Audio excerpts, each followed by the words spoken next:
Bonjour à tous, nous sommes le lundi 30 décembre, j'espère que vous allez bien, vous avez passé un excellent week-end. De retour sur l'analyse Nasdaq en H1. Nous voici sur le daily pour commencer cette semaine. Évidemment, c'est une petite semaine, puisque vous le savez, avec les fêtes, mercredi, ça sera fermé. Donc, il n'y aura pas de plan, il n'y aura pas non plus d'analyse, puisque ça sera le jour de l'an. Alors, on va commencer par tracer, comme d'habitude, le plus haut, le plus bas et le profil de la journée de vendredi pour avoir des points de référence, tout simplement.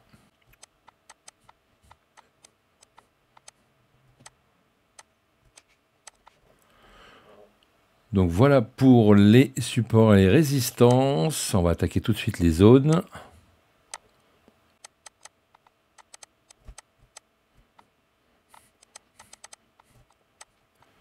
Et voilà, nous sommes prêts. Alors, ce qu'on peut éventuellement voir tout de suite, c'est la liquidité que nous avons sur des grandes mèches juste ici.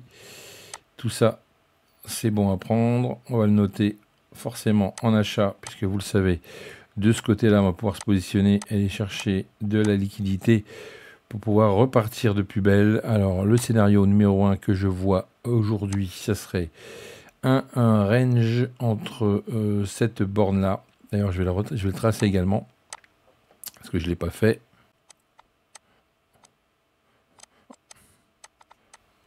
Voilà, ici, on aurait des vendeurs en position pour contrer un peu les acheteurs. Donc entre ces deux bornes là, on a moyen de faire quelque chose d'intéressant.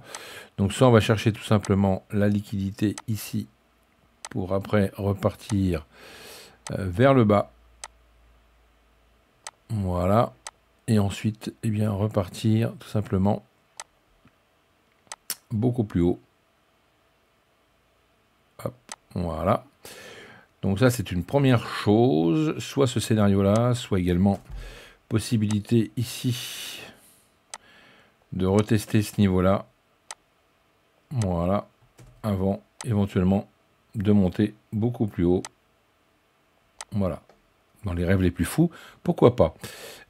Deuxième possibilité intéressante, on va essayer de descendre directement sur ce niveau-là, voire même beaucoup plus bas, ici, sur le plus bas de vendredi, pour après essayer de remonter gentiment, si toutefois on a des possibilités d'aller chercher les 50% de Fibo. Donc ça va être plutôt notre objectif, 21 750, ça va être plutôt une résistance à aller chercher si toutefois on a un petit peu de volume, parce qu'on pourrait éventuellement aller chercher cette zone très intéressante d'équilibre. Alors par contre, ce qu'on va également faire, c'est on va copier ça et on va aller chercher également la liquidité qui se trouve juste ici, parce qu'on a aussi une belle zone de liquidité. Donc toutes ces grandes mèches là, vous voyez, tout ça c'est propice à des retours dans ces zones là. Donc voilà, il faut essayer de vraiment marquer ça au plus près. Donc ça reste une feuille de route, c'est pas au tic près, mais vous l'avez compris, on peut retourner dans des zones comme ça pour après